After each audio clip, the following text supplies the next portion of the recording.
एक बार धर्मराज यमराज ने भगवान विष्णु से एक प्रश्न पूछा। उन्होंने कहा, हे नारायण, मैं संसार में न्याय का पालन करता हूं, पापियों को दंड देता हूं और पुण्यात्माओं को स्वर्ग भेजता हूं। लेकिन कभी कभी मुझे ऐसा लगता है कि लोग अपने कर्मों की जिम्मेदारी लेने से बचते हैं और मुझे दोषी ठहराते हैं। क्या यह न्याय है? भगवान विष्णु मुस्कुराए और बोले, हे धर्मराज, यह संसार कर्मों का खेल है। मनुष्य अपने कर्मों के अनुसार फल पाता है, लेकिन अक्सर अपनी गलतियों को स्वीकार नहीं करता। आओ, मैं तुम्हें एक उदाहरण देता हूं।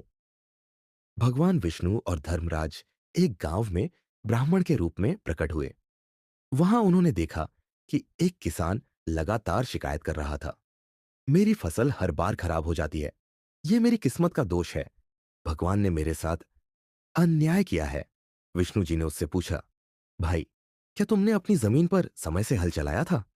किसान ने कहा, नहीं, मुझे आलस आ गया था। लेकिन इसमें मेरा क्या दोष? बारिश भी तो समय पर नहीं हुई। फिर उन्होंने गांव के एक व्यापारी को देखा। वह दुखी होकर कह रहा था, मेरी दुकान में चोरी हो गई, भगवान ने मेरे साथ गलत किया। धर्मराज ने पूछा, क्या तुमने दुकान को ताले में बंद किया था? व्यापारी बोला, नहीं, मैं भूल गया था, लेकिन यह मेरी गलती नहीं है, भगवान को मेरी रक्षा करनी चाहिए थी। भगवान विष्णु धर्मराज की ओर मुड़े और बोले, देखा धर्मराज, लोग अपने कर्मों की जिम्मेदारी नहीं लेते। वे अपने आलस, गलतियों और लापरवाही का दोष भगवान, किस्मत या दूसरों पर डालते हैं। धर्मराज ने सिर झुकाया और कहा, यह सत्य है प्रभु।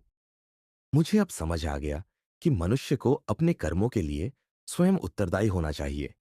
मैं उनके कर्मों का न्याय करता रहूंगा, लेकिन उन्हें उनके कर्मों की शक्ति का बोध भी कराना होगा।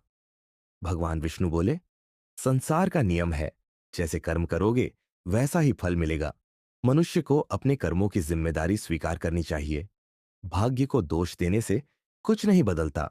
मेहनत और सही कर्म ही सफलता का मार्ग है। कहानी यही समाप्त होती है, लेकिन इसका संदेश अमर है। कर्म ही जीवन का आधार है। अपने कर्म सुधारें, परिणाम अपने आप सुधर जाएंगे।